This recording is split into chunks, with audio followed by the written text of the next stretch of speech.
But before we get to all that, first some breaking news for you. Police are on the scene at the Virginia Supreme Court building in Richmond due to a bomb threat. Now, the building has been evacuated and residents are being told to avoid the area. This is a developing story and we'll bring you more details as we get them.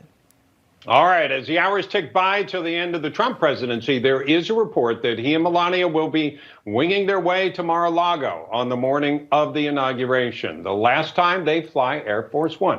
Let's check in with our White House correspondent, Emerald Robinson, who spoke to the president's lawyer, by the way, Rudy Giuliani. Emerald.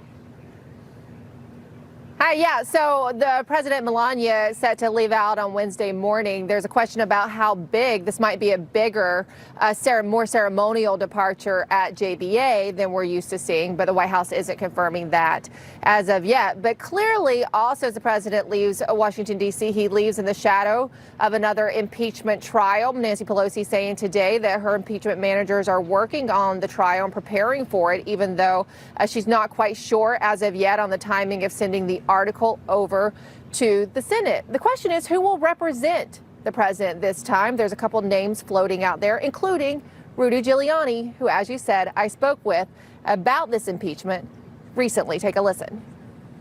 So let's talk about the future, because the president, according to more than one recent poll this week, is still the person that most Republicans would like to see on the ballot in 2024. Will he run again? Well, that's exactly what the impeachment's about. Impeachment is not about, they didn't even charge, the crime of incitement to riot is so far beyond what he did with enormous protections for free speech that it's almost idiotic to talk about it.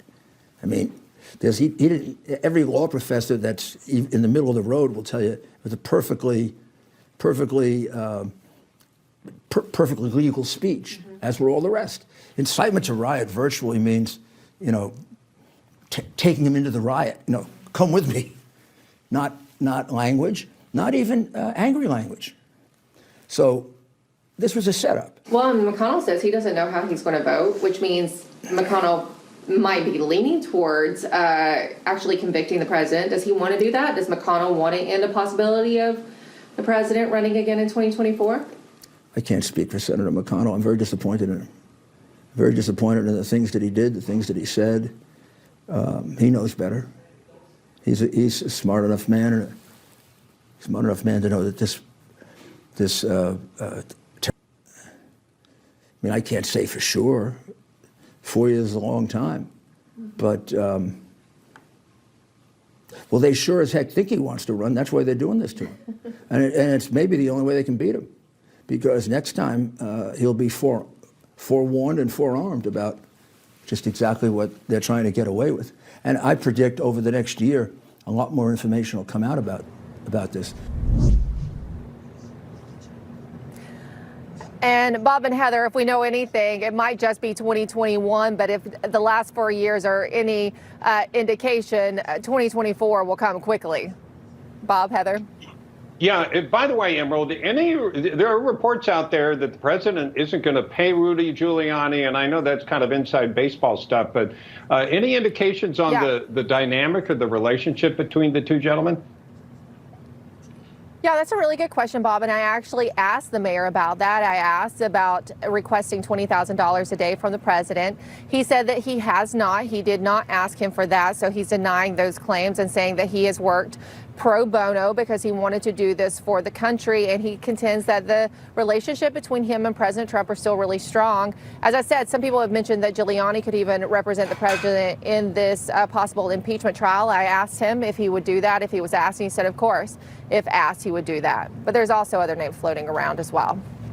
Yeah. Okay, Emerald, thank you very much. Well, right now, as Emerald could tell you, tight security in the U.S. Capitol as the FBI tracks online chatter regarding calls for violent protest for next Wednesday's presidential inauguration. Our national correspondent Logan Raddick is on Capitol Hill. He has the latest details. Logan. Bob, Heather, Capitol Hill is currently a fortress. You can see the security barrier behind me right on the edge of Union Station, the main train station here in Washington, D.C. Up to 21,000 National Guard members will be deployed here in D.C. for the inauguration of Joe Biden. But even with this heavy protection, FBI Director Christopher Wray is still worried that we could see violence not only here at our nation's capital, but in state capitals across the country. And if we find that an individual poses a violent threat, then we and our partners will take advantage of every lawful authority and method we've got to disrupt any attempt or attack. Our posture is aggressive, and it's going to stay that way through the inauguration. Wray is receiving encouragement from Vice President Mike Pence to crack down on bad actors.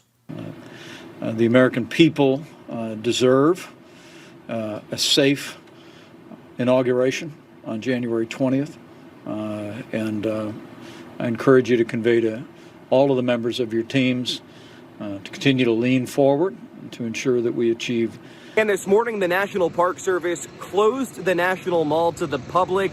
That happened at 11 a.m. and will be in effect until the day after Inauguration Day. And with the pandemic, a lot of people have been going to the mall to get their outdoor exercise, but that will not be the case until after Joe Biden becomes president. Back to you. All right. Thank you, Logan. Well, President Trump was impeached by the House in a vote that moved at lightning speed. 10 Republicans joined the Democrats, but Florida Congresswoman Kat Cammack voted against the impeachment and joins us now to explain why she voted the way she did. Thank you so much for joining us. Great to have you with us. Explain to the folks at home why you did not vote to impeach President Trump. Absolutely. And thanks for having me. And I apologize. I know I'm looking like I'm auditioning for the Weather Channel right now, but actually we're en route to another meeting with the state party here in Florida. And it really gets to the heart of the last 12 days. In fact, my first 12 days in office as a representative. You know, I voted to oppose the impeachment because our country right now does not need more political gimmicks. This whole process was just a political sham and really a disservice to our founding fathers who took this move very seriously. And none of the due process was in place for the president. There was no judiciary hearings. There was no debate. It was simply a rushed process to make a political point. And I'm so disappointed in my colleagues that voted that way. But, you know, they have to vote their conscience at the end of the day. For me, it was a constitutional move. It was the right move to oppose this sham impeachment, because right now, more than ever, we need leaders that have cool, calm heads that are looking to do the work that the American people sent them to Washington to do. Congresswoman, take us back a week ago Wednesday. What happened to you and what did you do after all heck started breaking loose? Well, you know, I was actually on the House floor when the Capitol was breached. I had begun receiving text messages from Capitol Police saying shelter in place, but at the moment I was extremely furious and watching my colleagues in Capitol Police push back against these rioters. And you're also taking some action, Congresswoman Cammack. You are a steering member of this effort you've introduced this Save Democracy Act. Tell us about that. Well, you know, it gets back to the core issue of why we objected to the electoral certification of those particular states in the first place.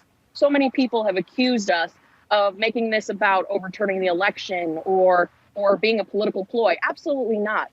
They never had that argument when the Democrats did it 4 years ago or in 2005. And so it was just ludicrous. I had just taken my oath of office. And really what it gets down to is Article 2, Section 1, Clause 2. We have to hold these states accountable that allowed their lower circuit courts or their state election officials to usurp their state legislature's authority to determine the time and manner of which their state elections took place. So this broke the integrity and the trust in our electoral system. And that's what the Save Democracy Act is all about. It's led by Chairman Jim Banks, who is spearheading this effort. We have some very strong common sense measures that we're going to push for to put in place to restore the faith in our election system. If Americans don't feel confident going into the ballot box and that their vote is being counted as it's intended to be cast, what the heck are we doing here? And that's something that we're not going to let go of. We're going to fight hard all the way to make sure that every American's voice, every legal ballot gets cast and counted the way that it's intended to. So check out the Save Democracy Act. Again, RSC has been championing this and pushing this. We've got a lot of co-sponsorship and support. If your representative isn't on it, encourage them to do so. By the way, we have some pictures of you serving coffee. We're answering the call to serve their country. And so we actually got to meet several members of the Virginia, the Pennsylvania, New York, and Ohio Guard. And I just had a conversation today with our Florida Guard. They are en route to Washington, D.C. I'm so proud of every single man and woman who has answered the call to serve. They're doing a tremendous job protecting our nation's capital right now, lowering the temperature. And I just wanted to show a little bit of appreciation and support. I actually took about 50 of them on a behind-the-scenes tour of our nation's capital. It was the least that we can do, considering everything that they're putting on the line and sacrificing for us right now. All right, Congresswoman Kat Cammack, thank you so much for joining us, and good luck to you, and stay safe. Thank you. Absolutely. Thank you. All right. Those 10 GOP lawmakers who voted in support of the Democrats' impeachment of President Trump, well, they could find themselves out of a job pretty soon. For the details, let's go to our man with his ear to the ground. That's White House correspondent John Gizzi. John. Bob, 48 hours after the 10 lawmakers on the Republican side voted to impeach President Trump, there's been new focus on South Carolina's 5-term Congressman Tom Rice. He's considered a strong conservative and a longtime supporter of President Trump. He even voted not to accept the electoral votes from Pennsylvania, saying the attorneys for the other side made a convincing case.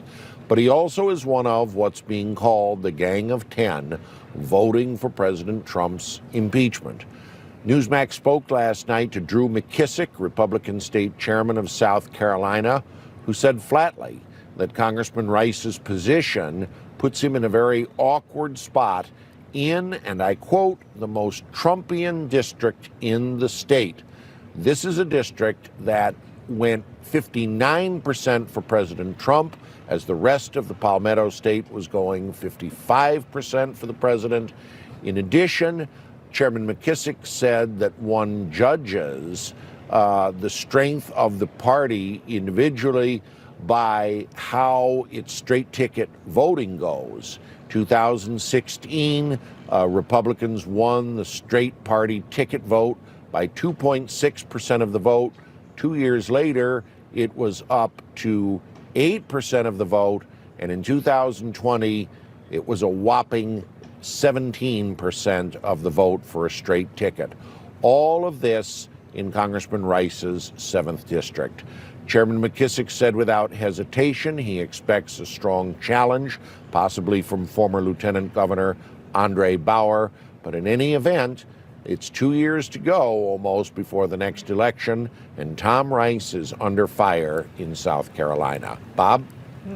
Bauer would be an interesting choice there, for sure. Thank you very much, John. Coming up, we'll be back with more of American Agenda after this. You were living in Saigon before, right? I used to visit Saigon. Do you have a Vietnamese ex-girlfriend there? Oh, yes.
Beside my hometown is not really poor like this, where they don't even have fresh water to use. Back to American Agenda. Bob Sellers here with Heather Childers. Some breaking news as well. New Jersey Governor Phil Murphy has announced that out of an abundance of caution, all New Jersey state workers will work from home next Wednesday, Inauguration Day. All 50 state capitals and the District of Columbia are on high alert Many have called out the National Guard for what law enforcement says could be violent protests between now and Inauguration Day, which is, of course, as we said, next Wednesday. Heather.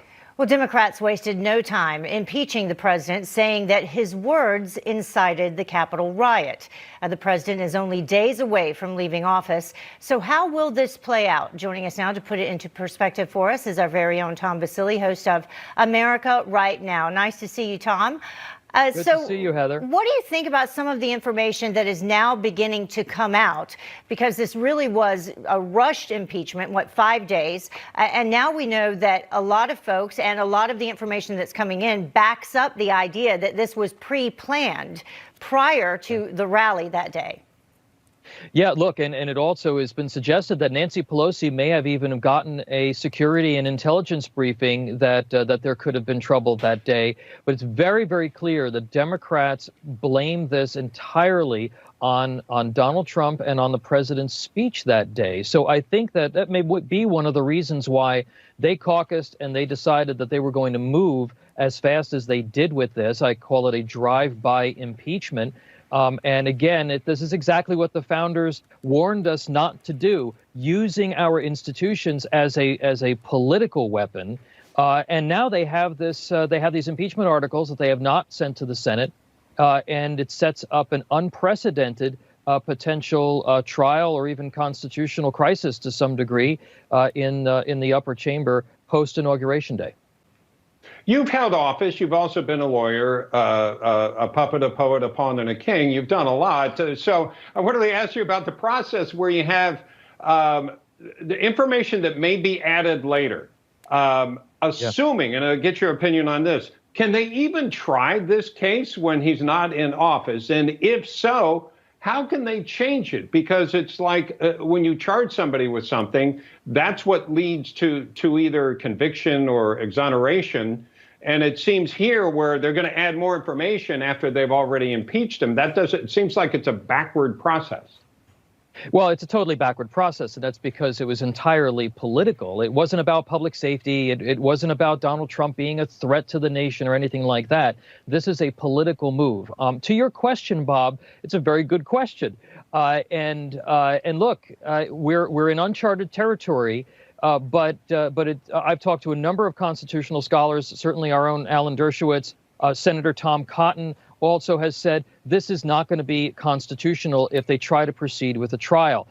Likely that the Chief Justice of the United States, who ordinarily would preside over a trial in the Senate, would not preside over the trial of a private citizen. So who then becomes the judge?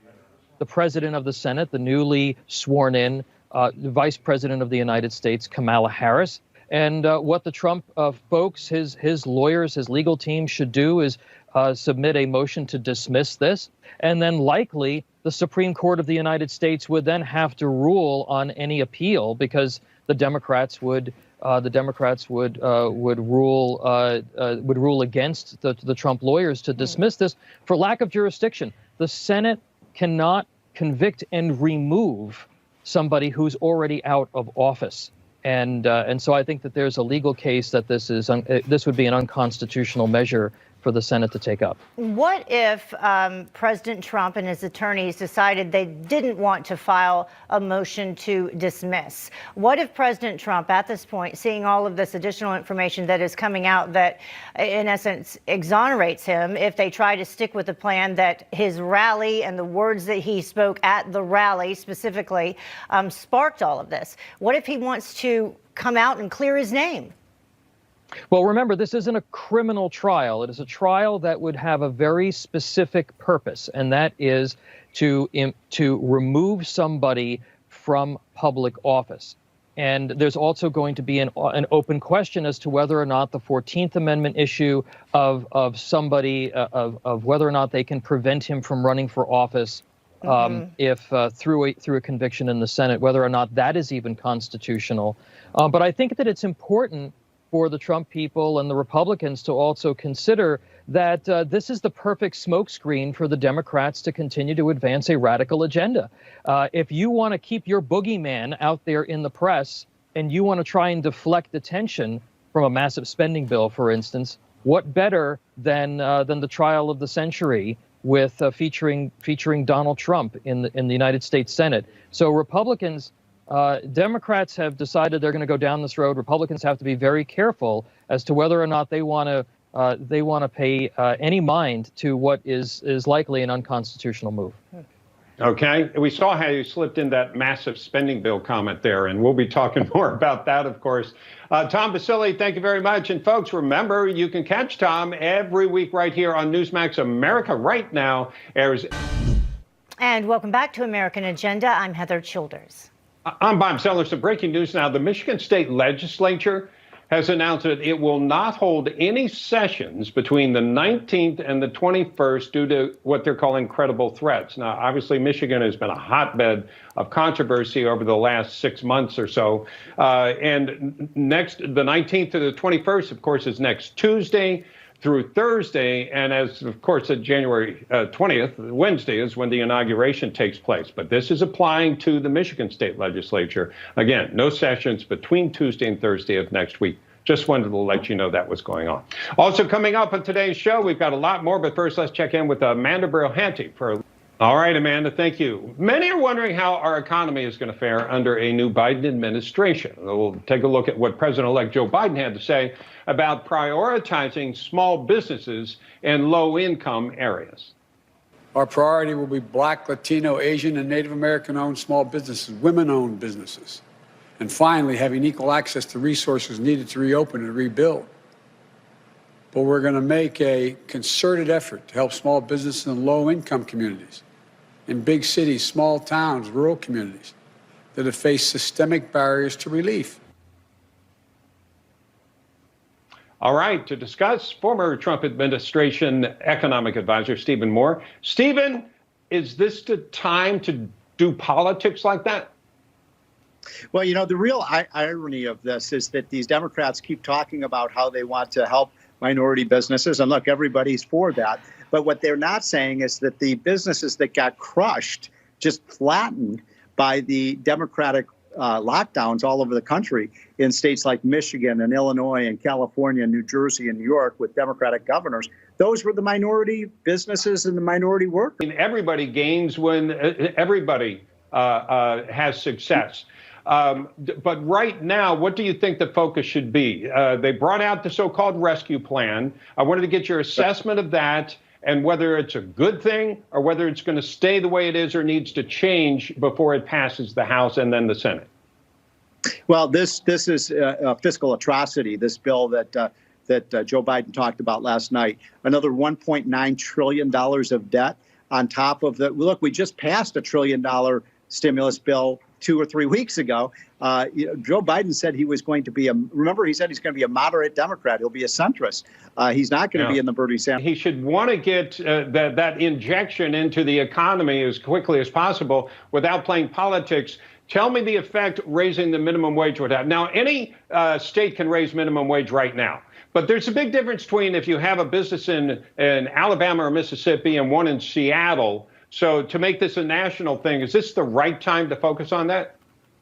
No, it's the worst time because you've got so many bars and restaurants and stores have been shut down and they're barely able to stay profitable and in business and they're facing bankruptcy. Now Joe Biden is going to blast them with a requirement that they raise their wages when they're barely able to stay in business. It's the worst time. And incidentally, this has not gotten a lot of attention, but in that minimum wage requirement of $15 an hour, that might make sense in a state like New York or New Jersey. But, you know, Alabama, Arkansas, West Virginia, that's going to destroy hundreds of thousands of jobs. And people don't realize this. They also get rid of what's called tip credit, which is that, you know, restaurants don't have to pay the minimum wage to workers because anyone who's ever worked as a tip worker, you make your money from the tips. Now it's $15 an hour plus tips. That's going to kill the businesses. It's going to kill our restaurants. And we have 12 million Americans who are employed in that industry. They're going to get clobbered. And that means people don't get the jobs they otherwise might get. So, yeah. All right, Stephen Moore, always a pleasure to talk with you. Thank you so much. And folks, we'll be back with more of American Agenda right after this. And welcome back to American Agenda. I'm Heather Childers along with Bob Sellers. Let's check in with Amanda Brohanty for a look at some of the coronavirus stories that are making headlines right now. Hi, Amanda. Hi, Heather. Yeah, that's right. We actually have some breaking news. The global COVID death toll has passed 2 million. To give you some perspective, it took about 8 months for that toll to reach 1 million. And since then, it's been about 4 months, so half the time to get to the 2 million mark. And here in the United States, the number is about 389,000 dead. Now that's leaving experts worried about what this could mean moving forward. And the CDC is projecting more than 90,000 people could die of coronavirus in the next 3 weeks. And this also follows the third 4,000 death toll that we've seen in this month. As we know, earlier this week, there were 2 days in a row that we surpassed that 4,000 number. Officials say the coronavirus pandemic will drop the life expectancy by a year for 2020 to 77 years, which is the lowest since 2003. And they fear it could last beyond 2020 because of other long-term impacts of over in-person learning versus virtual school has been ranging since the pandemic started. Many red states especially have carried on with in-person learning and no problem, or at least when they come up, they deal with them. But in Democratic-run cities like Chicago and New York, students have been online for nearly a year. Now Chicago's Democratic mayor wants students in the nation's third largest district back in the classroom. To deny these students and their parents the option, let me underscore, the option to get back into this in-person learning environment and to address some of the challenges that they have faced remotely, that would be wrong. And we need to give the option of the enhanced benefits that in-person learning brings, no question. So joining us now to discuss the importance of sending kids back to school is pediatrician Dr. Diane Hess. She's the founder of Gramercy Pediatrics. Thank you so much for joining us. We appreciate it. So what do you think about that? Is it wise for them to send students back to class? And why do you think they're reversing course specifically there in Chicago and some of these red states? I mean, I think this is just, it's taken way too long to get these kids back in school. I am livid that all these kids have been missing out. If teachers wear masks and the students wear masks, they can go to school. New York City schools now reopened finally for elementary. Which is open. The schools are open. And then move to Virginia where the schools are not open. And it's psychologically oppressive. It also, they're not learning as well. They're not having the social interaction. It's very, very difficult. Now, I don't want to be unrealistic about this because even in places where they go back to school, you do get some cases, but yes, you deal with them. So talk about that for a second, because people are talking like, oh, if you get a case, you got to shut down forever. But that's not what's happening. So I can tell you, my daughter's been in school the whole time, and her school, the classes are potted. So, and we're just not like all those naysayers who think that, you know, the suicide rates are up, depression is up, drug use is up. Is that better than a kid who might get COVID and be fine? I don't think so. All right, Dr. Diane Hess, thank you so much for joining us.